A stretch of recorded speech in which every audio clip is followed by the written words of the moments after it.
God to lead nearer to Thee, and though it be a cross that raiseth me. My dear sisters and brothers in Christ, in today's Gospel passages, two of Jesus' disciples, James and John, make a special request to him. They want Jesus to grant them the privilege of sitting at his right and at his left when he comes in his glory. These are the two disciples Jesus called at the beginning of his public ministry while they were mending the nets on the shore of the Sea of Galilee with their father Zebedee. Jesus took them with him along with Peter on three important occasions in his life. It was the occasion of raising Jairus' daughter, his transfiguration, and when he prayed in the Garden of Gethsemane before his death.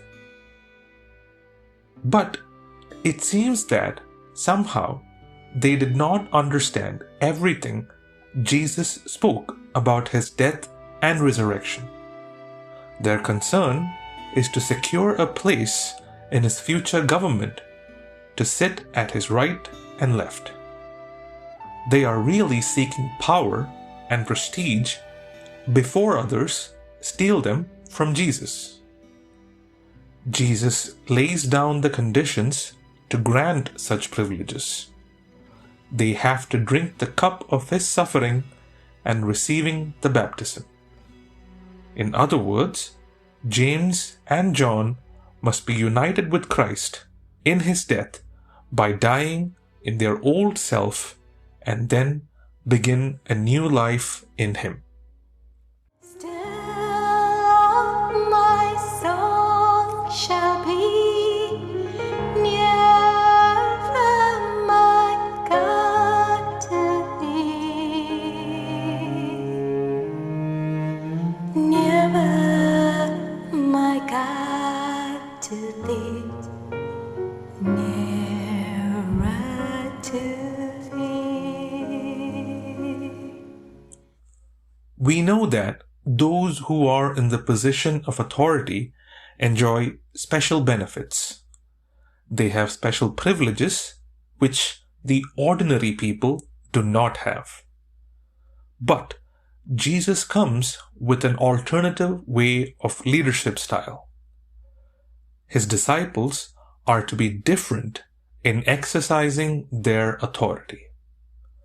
There is no room for promoting themselves in order to dominate. The only way to achieve greatness is by imitating Jesus in his humble, self-emptying love.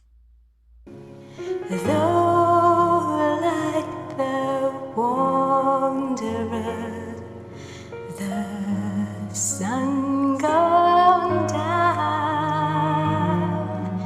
darkness be over me, my rest a stone. It is to serve and work for others in caring for their humblest needs. This is the leadership style Jesus wants his followers to adopt. The history of the church tells us that these two disciples were granted what they requested. St. James was the first apostle who was martyred in Jerusalem.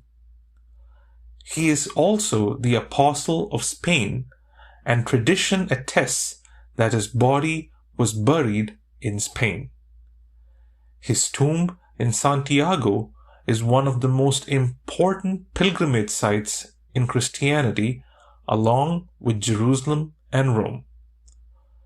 There were more than 300,000 pilgrims that arrived in Santiago de Compostela on foot in 2017 from various parts of Europe. St. John is the only one who had lived into old age and the one not to be killed for the faith. He calls himself as the disciple whom Jesus loved. He is the author of the fourth Gospel and the book of Revelation. He was exiled around 95 AD to the Aegean island of Patmos. In a way, they are sitting on the right and left of Jesus in their death. When we join ourselves to Jesus, we can be transformed into instruments of God's grace in today's world. Let us enjoin our sufferings to His, and thus we become a means of grace for many people in the world. Yet in my dreams I be nearer, my God, to Thee. Nearer, my God, to Thee. Nearer to Thee. There